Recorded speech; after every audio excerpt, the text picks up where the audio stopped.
Je m'appelle Helena Monroe. Du moins, c'est ce que je suis redevenue. Longtemps, j'ai répondu à Helena Langford. Je portais ce nom comme une robe taillée pour une autre. Belle en apparence, certes, mais plus le temps passait, plus elle me serrait.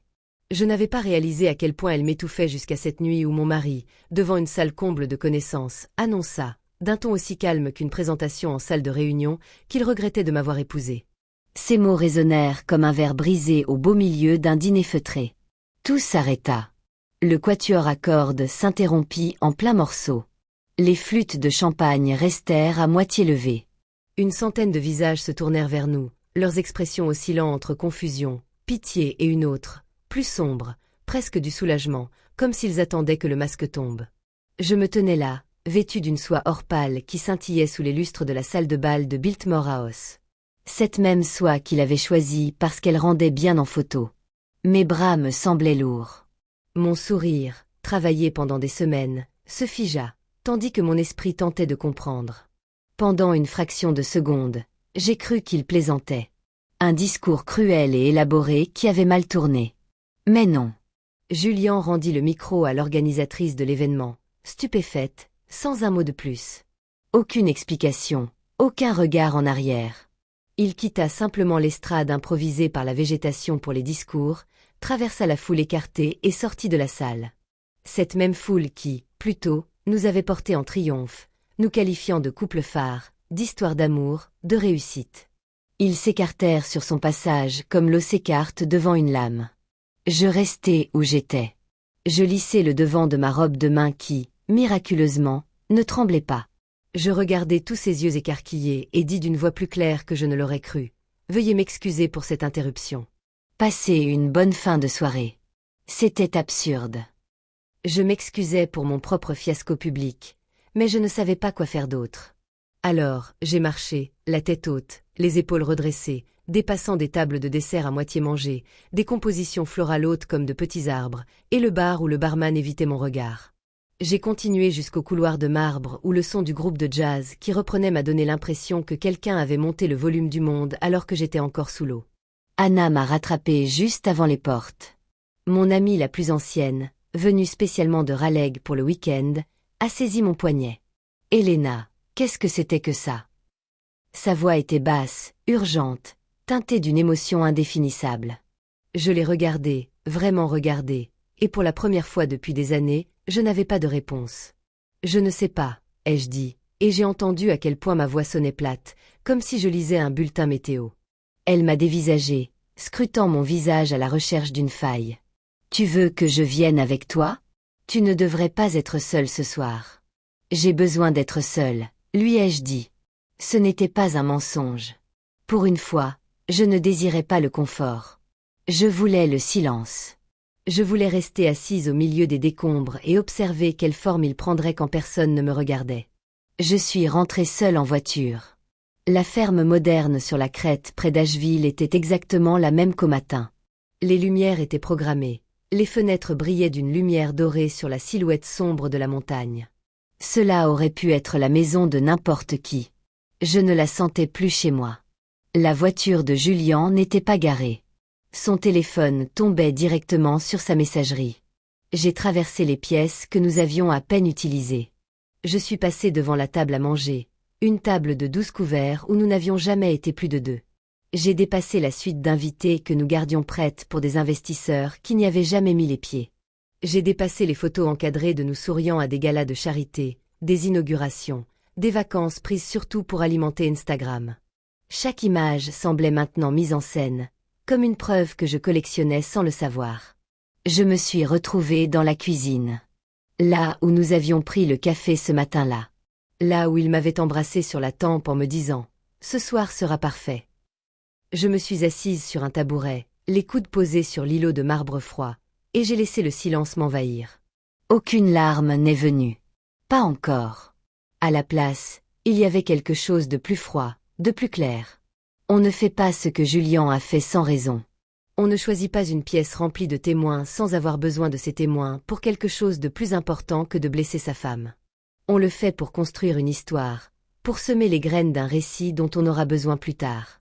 Je n'ai pas dormi.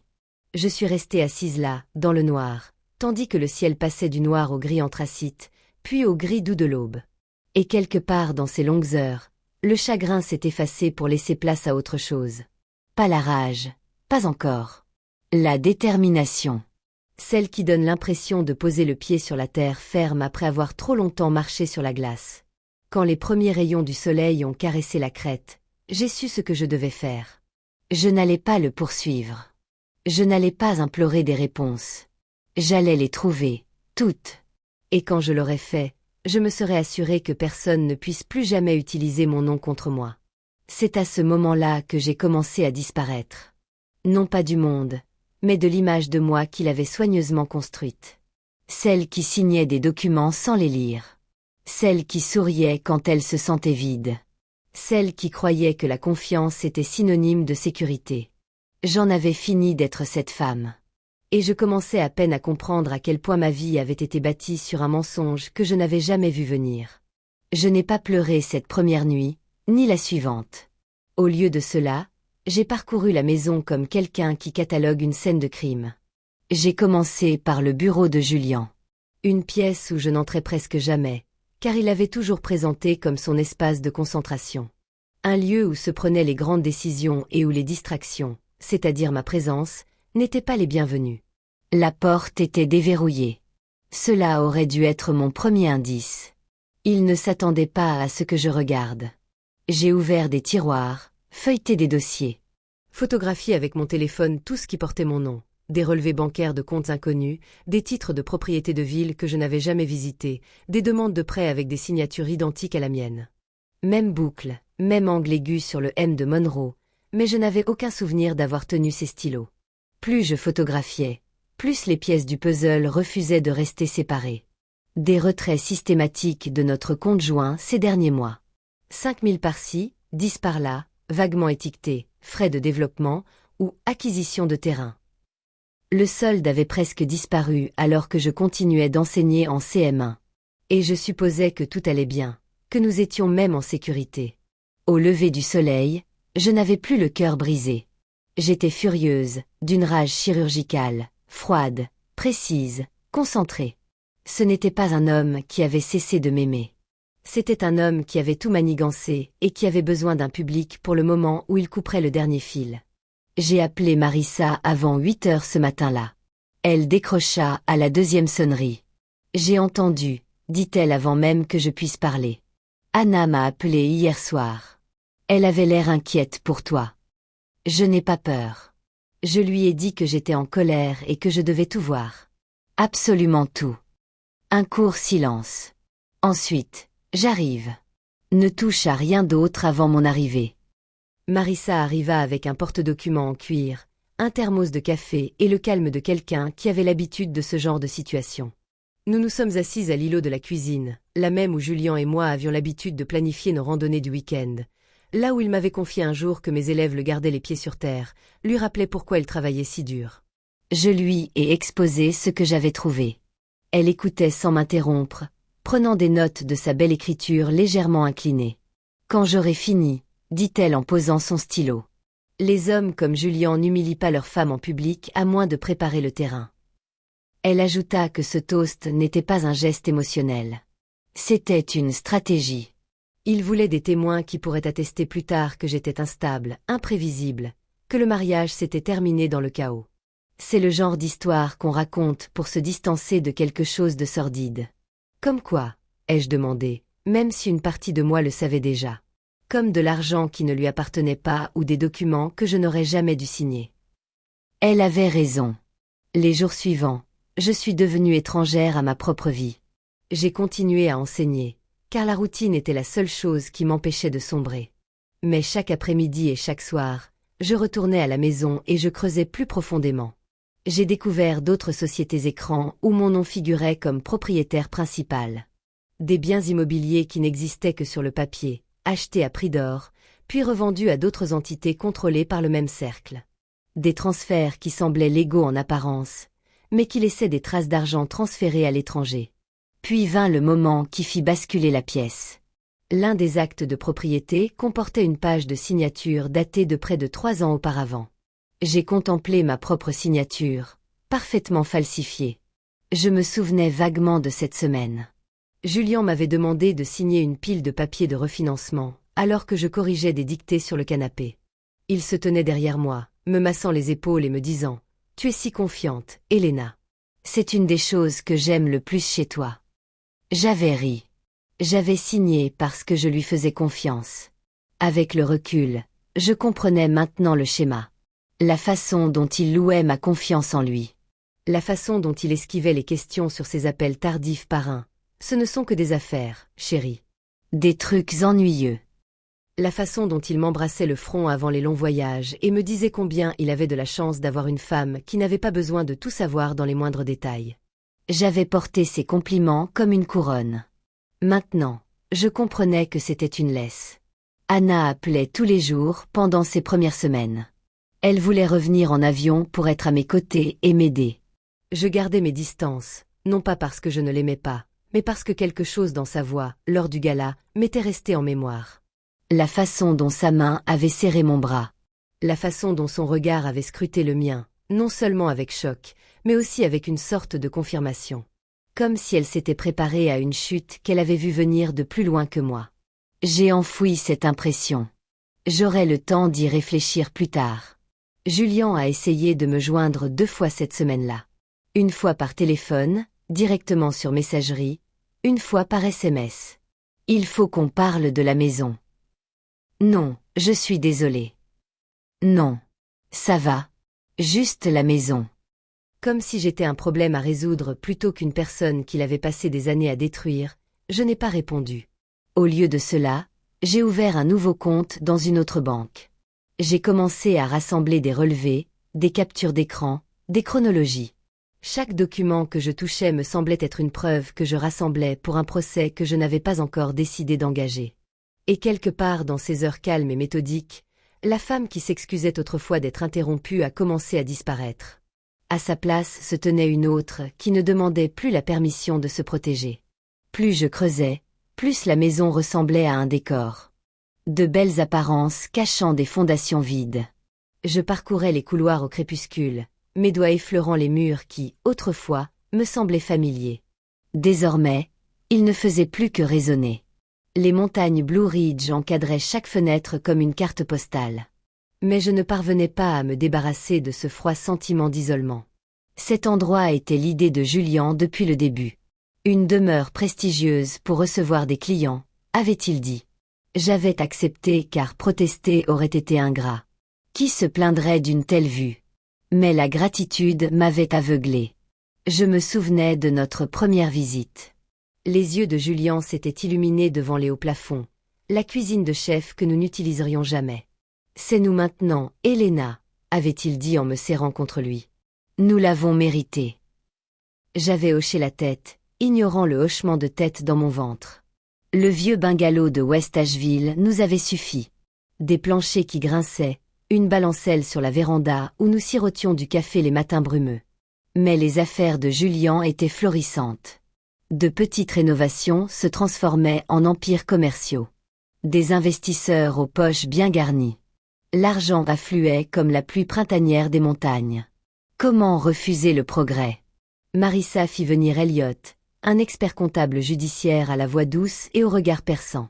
Il s'installa dans la salle à manger, son ordinateur portable ronronnant, transformant des piles de mes photos en feuilles de calcul. « Avez-vous signé ceci ?» demandait-il en désignant une ligne. « Non, ce virement. »« Non. »« Plus de 2 jours, précisa-t-il. »« Madame Langford, dit-il en se redressant enfin.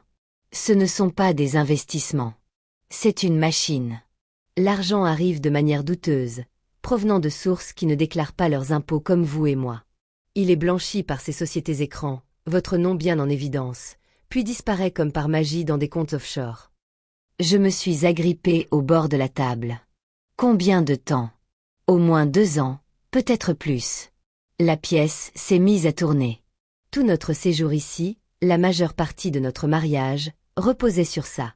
Je me suis excusée pour aller aux toilettes, me suis penchée au-dessus du lavabo, respirant lentement. L'eau goutte du robinet. Plinc, plinc.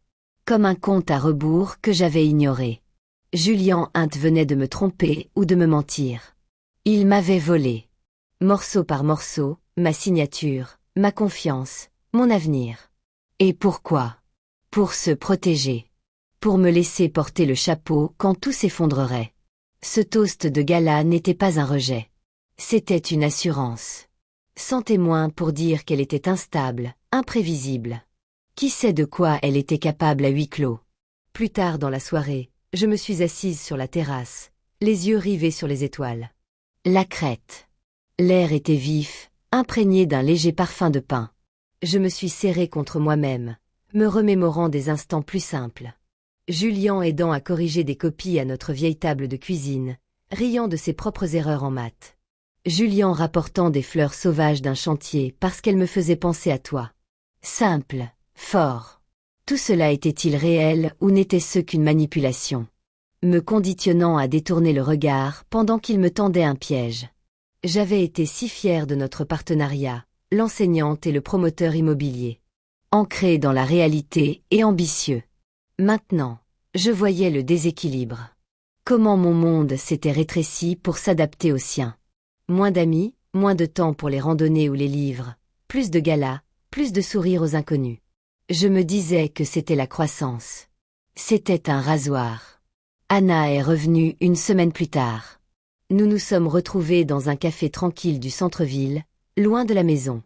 Elle s'est glissée dans la banquette en face de moi, les yeux cernés d'inquiétude. « J'aurais dû te le dire plus tôt », a-t-elle commencé. « J'ai vu les changements. La façon dont tu as cessé de parler de tes enfants à l'école. La façon dont ils te coupaient la parole pendant les dîners, comme si tes histoires étaient mignons, mais sans importance. » Je remuais mon café, observant la crème tourbillonner. « Pourquoi pas toi ?» Elle baissa les yeux. Je pensais être jalouse. Tu avais la maison, la vie. Et Julien semblait si attentionné. Mais ce soir-là, au gala, quand il a prononcé ces mots, ton visage, c'était comme voir une lumière s'éteindre. J'ai su alors que quelque chose clochait. Pas une trahison à proprement parler. Juste le regret silencieux d'une amie qui avait observé de loin. Nous nous sommes enlacés en nous séparant. Aucune promesse ne pouvait tout arranger, mais c'était un début. Ma mère appelait souvent, sa voix ténue au bout du fil. Je le trouvais parfait pour toi, disait-elle. Ambitieux, stable.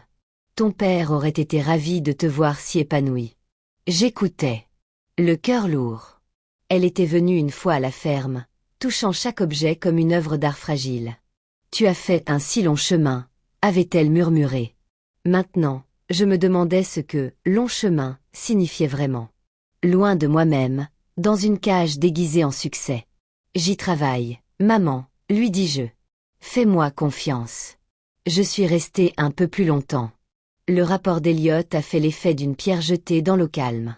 Des remous partout. Julien avait des associés, des gens louches, un certain Vincent Reyes, dont le passé était marqué par des affaires douteuses. Faillite, investisseur disparu, et Lydia, la jeune collaboratrice de son cabinet, impliquée, et pas seulement ambitieuse. Son nom sur les notes internes, sa signature à côté de la sienne sur les virements. J'ai fixé ces pages jusqu'à ce que mes yeux me brûlent. Était-elle la raison de tout cela, ou juste un rouage de sa machine? La vérité m'est apparue plus clairement dans le calme. Il ne s'agissait pas d'un amour perdu. Il s'agissait de survie, la mienne, et de la lente et délibérée reconquête d'une identité que j'avais presque oubliée. Je savais que je ne pouvais pas fuir. Pas indéfiniment. Fuir me ferait passer pour la coupable que Julien voulait que tout le monde voie. Alors, j'ai choisi de me battre discrètement, méthodiquement, avec tous les moyens à ma disposition. Marissa m'a mise en contact avec Reed, un ancien agent du FBI devenu détective privé. Il travaillait dans un bureau minuscule du centre-ville, le genre avec des classeurs métalliques et sans photo personnelle. Rien pour se souvenir de lui. Tu es sûr de vouloir tout ? Demanda-t-il après que je lui ai raconté l'histoire. Sa voix était calme, son regard fixe. Même les passages les plus douloureux ? Tout ce que j'ai dit ? Sans hésiter, Reed agit rapidement. En quelques jours, il avait des enregistrements de surveillance. Julien rencontrant Vincent Reyes dans des alcôves au fond de restaurants à l'éclairage tamisé. Des chantiers inachevés avec des plans qui ne menaient nulle part. Des réunions nocturnes dans un entrepôt près de la rivière French Broad. Des hommes que je ne reconnaissais pas échangeant des mallettes. Le passé de Reuet sonnait comme un avertissement. Des accords qui ont capoté. Des partenaires qui ont disparu. Des liens avec des groupes qui règlent les problèmes en dehors des tribunaux. Puis vinrent les photos encore plus compromettantes de Julian dans une boutique du centre-ville tous les mardis et jeudis après-midi avec Lydia. Son bras était passé dans le sien. Son rire capturé sur une photo granuleuse prise à travers la vitre du hall. Plus d'1 an de cela, plus de 50 réunions devenues aussi routinières qu'une invitation dans un calendrier. Reed a également récupéré des SMS. Des méthodes qu'il n'a pas détaillées. Il m'a simplement assuré qu'elles étaient fiables en cas de besoin. Une fois Elena hors de la course, Lydia avait écrit des mois avant le gala. « Je peux arrêter de me cacher. »« Elle est trop naïve, » répondit Julian. « Elle ne verra rien venir. » J'ai lu ces mots dans le bureau de Reed, le dos appuyé contre la chaise. Naïve, comme si c'était un défaut, une faiblesse qu'il avait cultivée. Je n'ai pas pleuré. J'ai laissé échapper un petit rire creux. « Maintenant je sais, dis-je à Reed. Maintenant je peux en finir. » Tout s'est éclairci d'un coup. Julian et Reyes blanchissaient de l'argent grâce à de faux projets immobiliers. Lydia gérait les documents. Mon nom figurait sur chaque document compromettant. Le grand coup d'éclat. Me faire passer pour instable. Laisser les enquêteurs croire que l'épouse, avec ses frasques, avait tout orchestré. Julian s'en sortait indemne. Recommençait à zéro avec Lydia et l'argent volé. Élégant. Des années de préparation. J'avais tout copié. Des clés USB cachées dans des endroits sûrs. Des sauvegardes dans le cloud, ultra sécurisées. Une copie pour le bureau de Marissa. Une autre pour mon oncle, celui qui m'avait conduite à l'hôtel, celui qui n'avait posé aucune question quand je m'étais présentée avec une enveloppe scellée. Quoi que ce soit, dit-il en me serrant dans ses bras. C'est sous contrôle. C'est sûr. Marissa a fait venir Alejandra, une ancienne procureure réputée pour démanteler les empires de la criminalité en col blanc. Elle a tout examiné en un long après-midi. Documents, photos, chronologie. C'est du fédéral, a-t-elle finalement déclaré. Fraude, blanchiment d'argent, usurpation d'identité, risque de poursuite RICO avec Reyes. Elle a marqué une pause. Je la fixais du regard. Mais comment c'est ça? C'est une guerre. Julian va se défendre.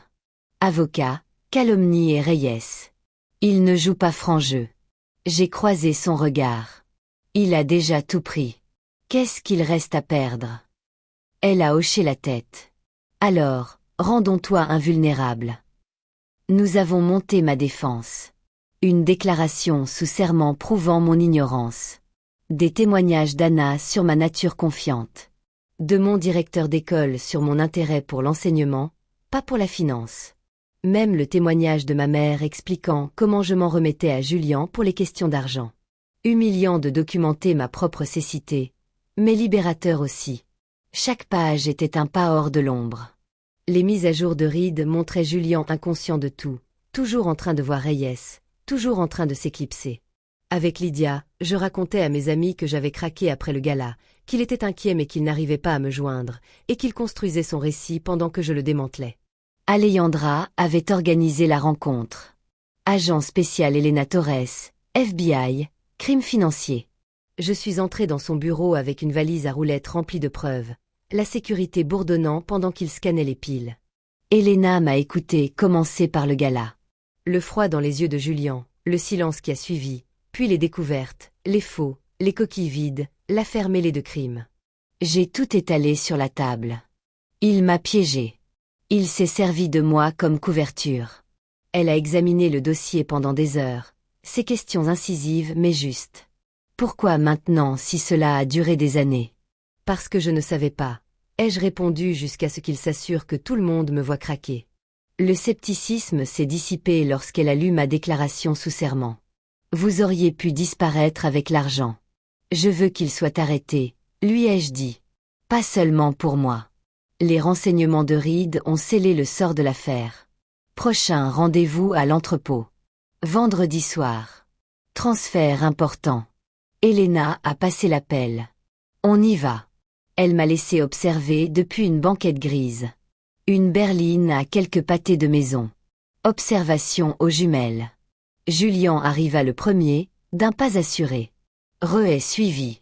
Lydia jeta un coup d'œil par-dessus son épaule. Ils entrèrent. Porte fermée. Elena prit son talkie-walkie. Exécution.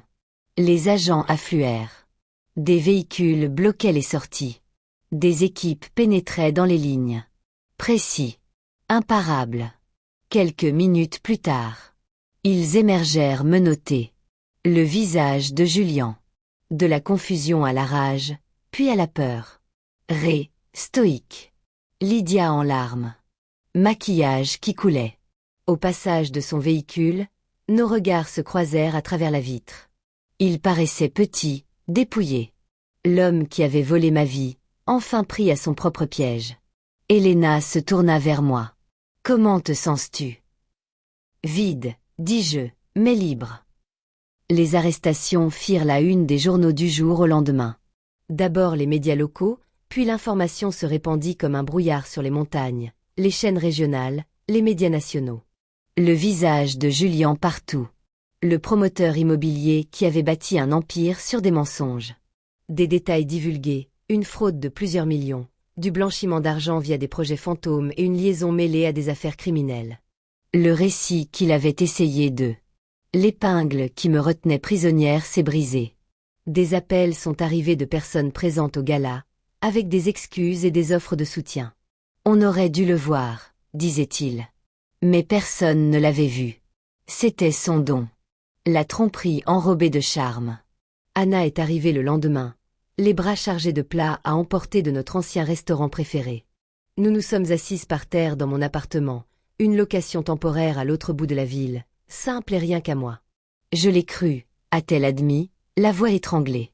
La façon dont il a retourné la situation après, comme si c'était toi qui t'effondrais. Je lui ai serré la main. Nous l'avons tous cru. C'est comme ça que ça marchait. Pas d'amertume, juste la vérité. Nous avons regardé de vieilles photos de la fac, des versions rieuses de nous-mêmes, sans aucune cicatrice. Cela m'a rappelé à quel point je m'étais effacée pour faire place à sa lumière.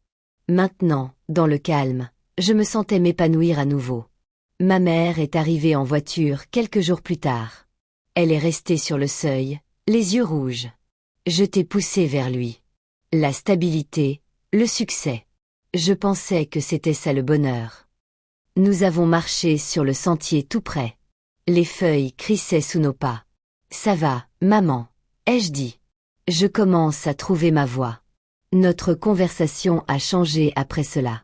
Ses réussites au jardin, mes projets de cours, les petites choses, les vrais. Plus de spectacles.